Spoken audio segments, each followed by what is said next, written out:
If you want to make someone crave your presence like a drug, the first thing you need to understand is this. People don't become addicted to people. They become addicted to states, emotional states, energetic states. And when someone starts to associate you with a powerful emotional state, a state that feels expansive, alive, inspired, connected, that's when they begin to crave you in a way that bypasses logic and goes straight to the nervous system.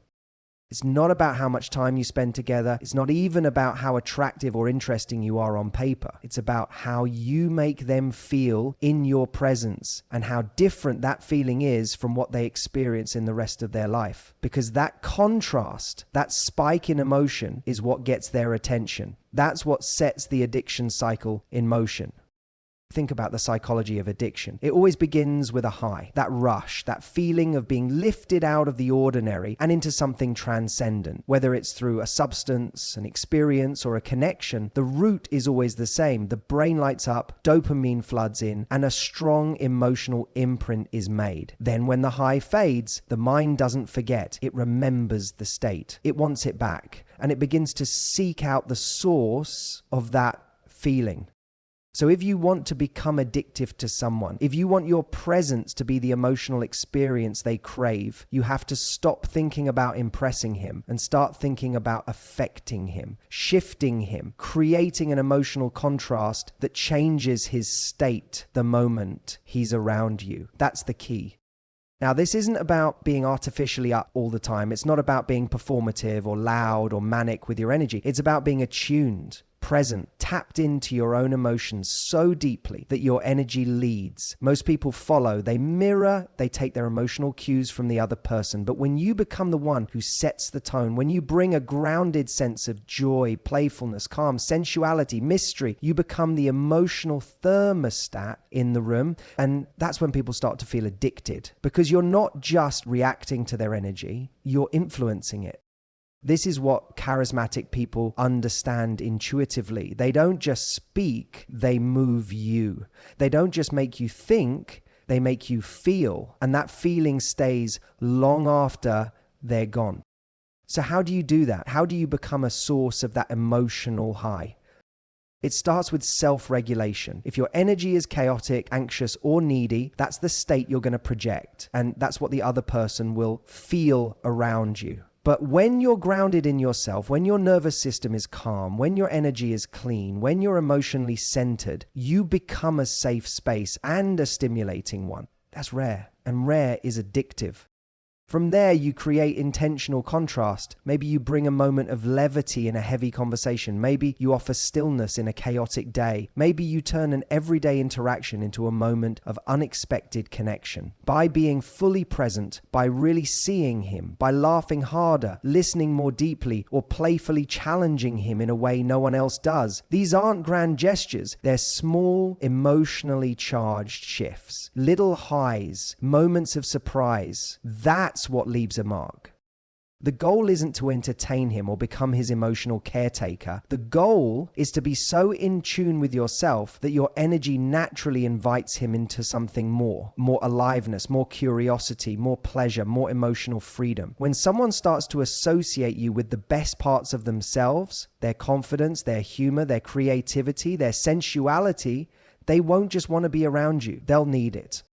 Because here's the deeper truth. Craving doesn't come from scarcity. It comes from transformation, from that internal feeling that I'm different when I'm with you. Not because you fixed him or filled some void in him, but because your presence unlocked a state he couldn't easily access on his own. That's what's truly addictive. And the beauty of this is that it doesn't require constant effort. In fact, the less you try and the more you embody, the more powerful it becomes. Your job isn't to be everything to everyone. It's to own your emotional essence so completely that you become an experience in and of yourself. Something he wants to return to, something he finds himself chasing without even understanding why.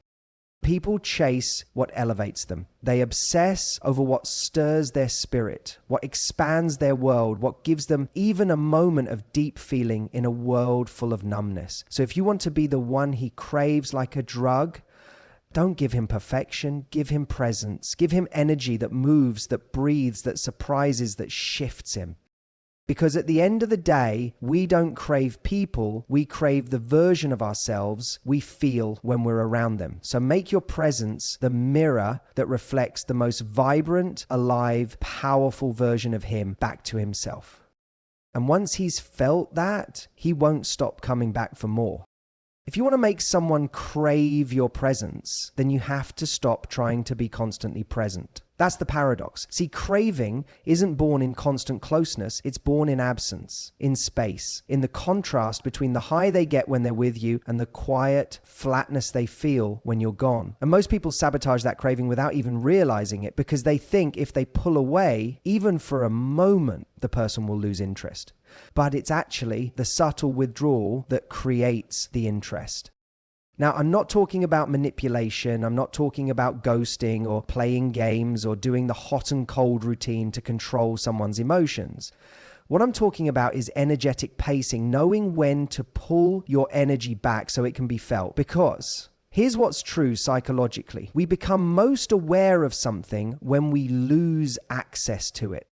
Imagine a candle burning in a room. You might glance at it a few times, maybe appreciate the light or the scent, but your brain doesn't obsess over it. Now imagine someone suddenly snuffs it out. Instantly you notice the absence creates awareness. That's how craving begins. Not in the presence of the flame, but in the moment it disappears. So many people try to create connection by filling space, sending constant messages, always being available, over-explaining, over-sharing, over-giving. It comes from a well-meaning place, but what it actually does is dull their impact. There's no room for longing, no space for desire to stretch. And desire needs space. It needs silence to echo in. It needs time to build. Think about the most addictive songs. They don't just hit you with sound from beginning to end. There are pauses, drops, builds, moments of silence that make the next beat hit even harder. Great music, like great connection, has rhythm. And when you get the rhythm right, when you understand when to step forward and when to step back, you create anticipation. And anticipation is the heartbeat of obsession. So the question becomes, are you creating space for someone to feel your absence? Or are you filling every beat, every silence, every possible gap with energy they didn't even ask for? Let's go deeper for a second. There's something called the Zeigarnik effect in psychology. It tells us that people remember unfinished experiences more than they remember completed ones. That's why a cliffhanger at the end of a movie keeps you thinking about it for days. It's unresolved. There's tension. It's incomplete. The brain keeps returning to it, trying to close the loop. You can apply this exact principle to how you show up. When you leave just a little to the imagination, when you don't always give the full story, when you don't always answer right away or rush to follow up, you're creating psychological space. You're leaving the loop open, and the human mind is wired to want to close it. This is why mystery is so potent. Not because you're being evasive, but because you're allowing curiosity to breathe. You're giving someone something to reach for, and people value what they reach for far more than what they're handed easily. Craving doesn't come from knowing everything about you. It comes from wanting to know more. But here's where the nuance matters. The space you create has to feel intentional, not punishing. The withdrawal has to feel like elegance, not emotional sabotage. It's the difference between silence that intrigues and silence that wounds. If your absence is laced with resentment or passive aggression, it won't create craving, it'll create insecurity. But if it's laced with power, with confidence, with the kind of self-respect that says, I don't need to fill this space to be worthy of your attention, that's what makes someone lean in. You become the person who respects their own energy enough to let someone miss you. That alone is intoxicating. Because in a world that is constantly online, constantly reaching, constantly chasing, the person who can sit back in stillness, who can allow themselves to not be seen every minute of the day, becomes magnetic. The truth is, most people have a low tolerance for emotional space. They panic the moment there's silence. But the people who are most deeply craved are the ones who know how to hold that space. They know that intimacy isn't about constant contact, it's about the emotional impact that lingers after contact. They're confident enough in the imprint they leave behind that they don't need to chase reinforcement. They trust the echo of their energy to do the work. So if you want to be craved, stop trying to always be around. Make your presence something they have to earn, not something they can just access on demand. Let them feel the contrast between you and everyone else. Let them notice the drop in their energy when you're gone. And then when you return, when your name lights up their phone or your energy walks back into the room, their whole nervous system lights up too. That's how you go from being liked to being needed. In the end, craving isn't built through more presence. It's built through meaningful presence followed by intentional withdrawal. Give them just enough to feel the high and then step back and let the silence do the seducing. Because sometimes the most powerful move you can make is to let them come looking for you. If you want someone to crave your presence like a drug, one of the most powerful tools at your disposal is association. And I don't mean vague, fluffy chemistry. I mean neurological and emotional imprinting. The human mind is a pattern-making machine. It's constantly linking experiences with feelings, sounds with memories, environments with people. You don't have to force your way into someone's life when you've quietly embedded yourself in their internal landscape. You just have to anchor yourself to something they already come into contact with. So when they touch it, smell it, hear it, they feel you. That's how addiction works. Think about it. Addictive substances or habits rarely exist in isolation. They're often tied to rituals. A cigarette with morning coffee, a drink after work, a certain song that always plays during a particular emotional state. What's addictive is rarely just the thing. It's the feeling attached to it and the repetition that reinforces that feeling over time. That's where craving is born. Not from novelty, but from ritualized emotional cues. Now, here's the part most people miss when they're trying to be remembered. They try to make an impression through volume, by being louder, more present, more available, rather than through imprint. But imprint is subtle, it's stealthy. It's the emotional echo that follows an experience long after it ends. And one of the simplest, most elegant ways to create that echo is by associating yourself with specific triggers that tap into the sensory memory. And let's make this practical. Say you introduce him to a certain scent, your perfume, an essential oil, something distinct and personal. If it's present when you're together, especially in moments of deep connection, his brain starts linking that scent to those emotions. Days or even weeks later, if he smells it again, the memory of you is pulled to the surface without any conscious effort. He doesn't even have to try to think of you, his nervous system already is. Or maybe it's a song, but not just any song, one that you played during a moment that mattered, something that hit a specific emotional chord. People remember emotional highs through music more than they remember words. So when that song comes on while he's driving or when he's out without you, it doesn't just remind him of you, it reminds him of how he felt with you. That's where the craving begins. And here's the nuance. It only works when it feels natural. This isn't about planting fake cues or trying to engineer a moment just to leave your mark. It's about deepening the meaning of what already exists. The inside jokes you share, the phrases you say that are distinctly you, the way you greet him, the way you tease him in a way no one else does. These aren't random. They're cues that become yours. And once something has your emotional fingerprint on it, it doesn't belong to the world anymore, it belongs to the connection.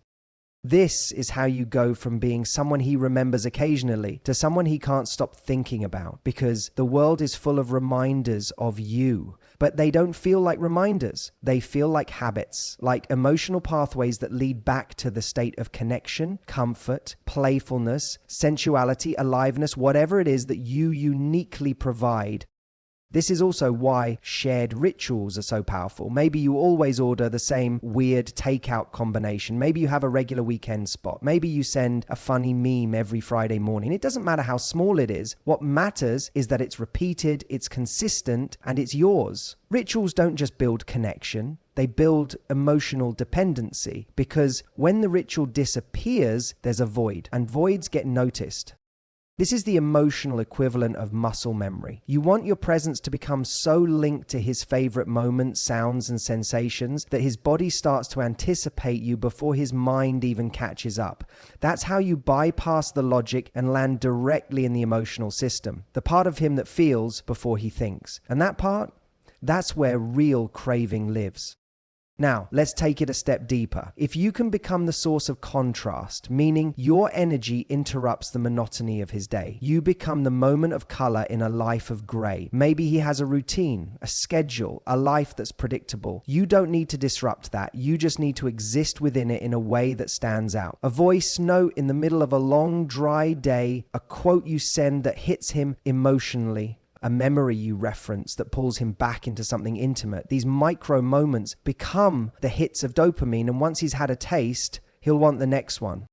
You don't have to be around 24/7. You just have to be woven into the things he already touches, listens to, smells, repeats. When you do this well, you never really leave the room. Your energy lingers in objects, sounds, places, and the craving for you gets triggered over and over again without any new input required.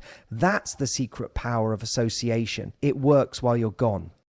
So if you're wondering how to become unforgettable, don't just aim to impress, aim to anchor, to build rituals, links, and emotional cues that tie your presence to pleasure, surprise, comfort, or desire. Because the more you're embedded in his world through what he already engages with, the less effort you have to make. His mind will do the work for you.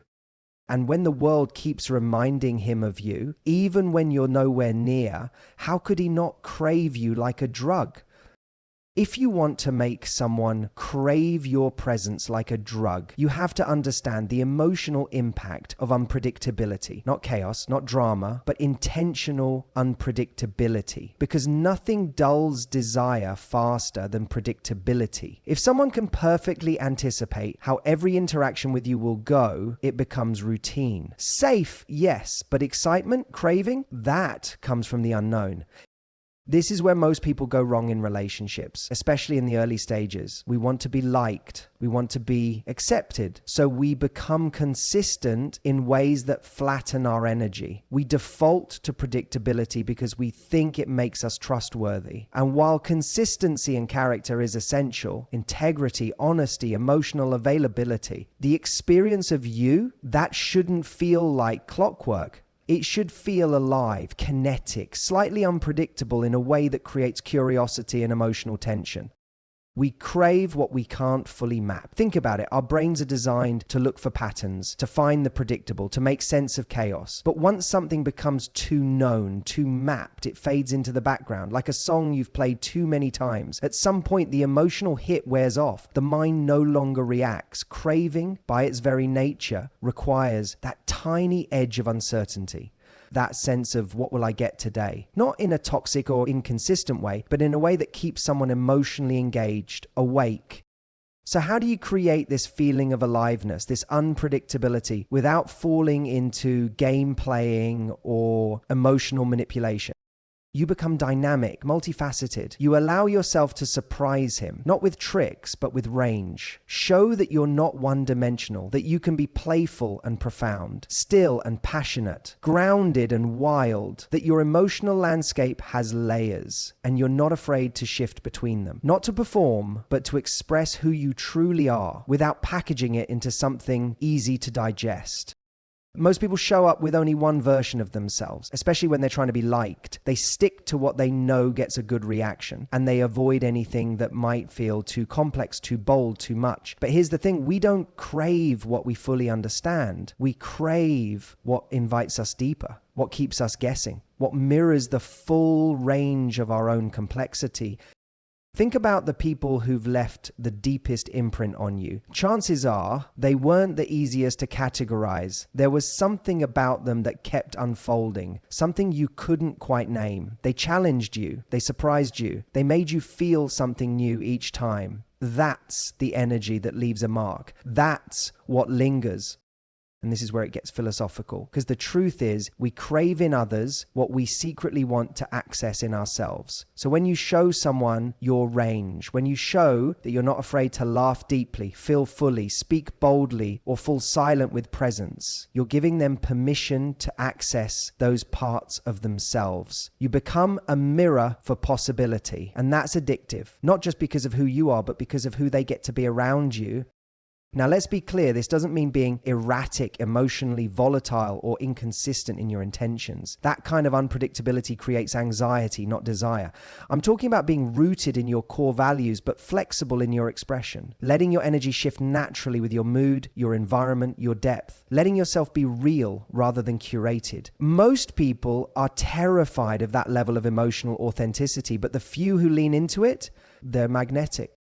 Because that emotional variety gives someone something to feel, something to react to. It disrupts the autopilot most of us live on. And when you interrupt someone's autopilot in a way that stirs something deep in them, you don't just leave an impression, you create an opening, a portal to a different emotional state. And the more someone experiences that contrast with you, the shift from numbness to aliveness, the more they start seeking you again and again, without even knowing why.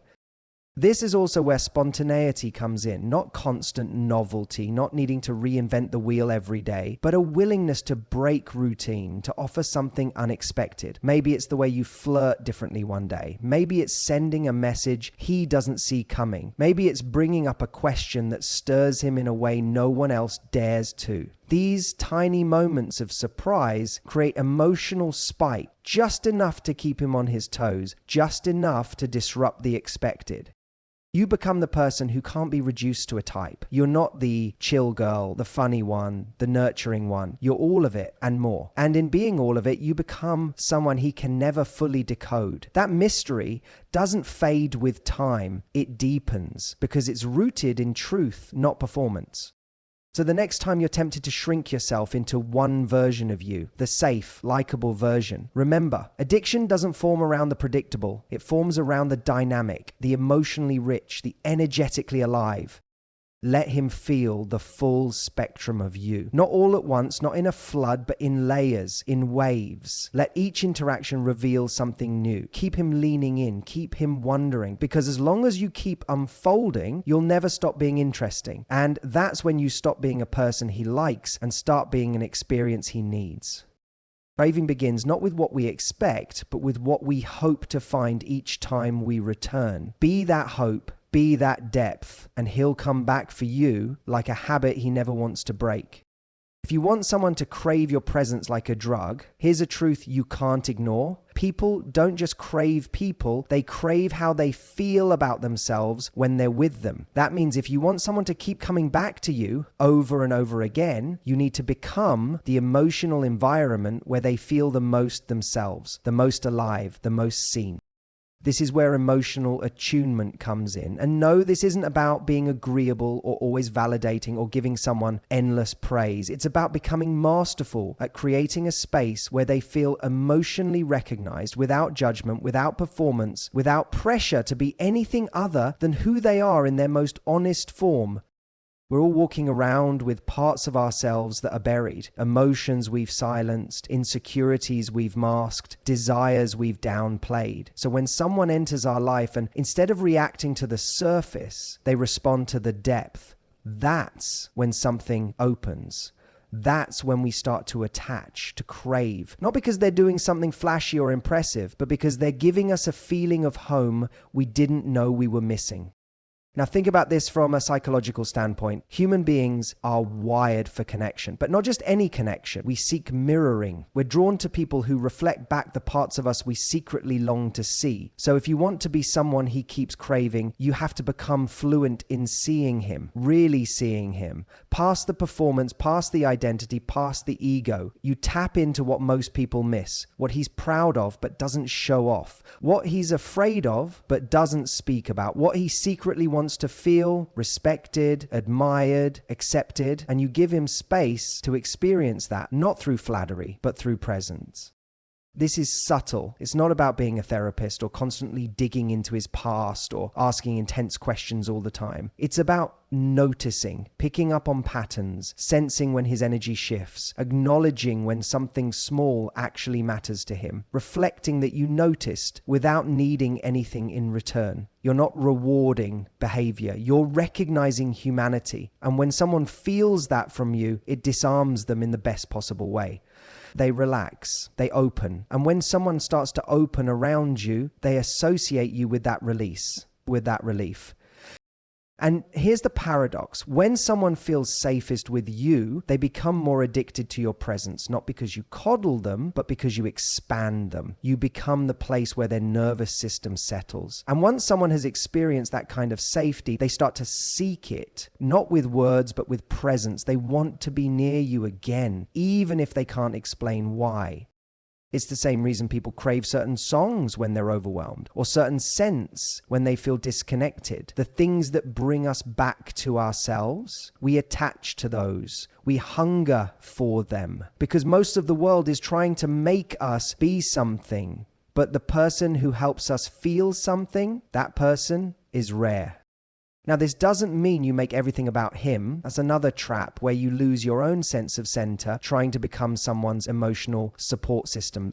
That's not magnetic. That's exhausting. What you're doing instead is embodying a kind of emotional intelligence that naturally pulls people in because you lead with it. You become the person in the room who's grounded, who's attuned, who doesn't need to dominate the space, but still owns it through clarity and calm.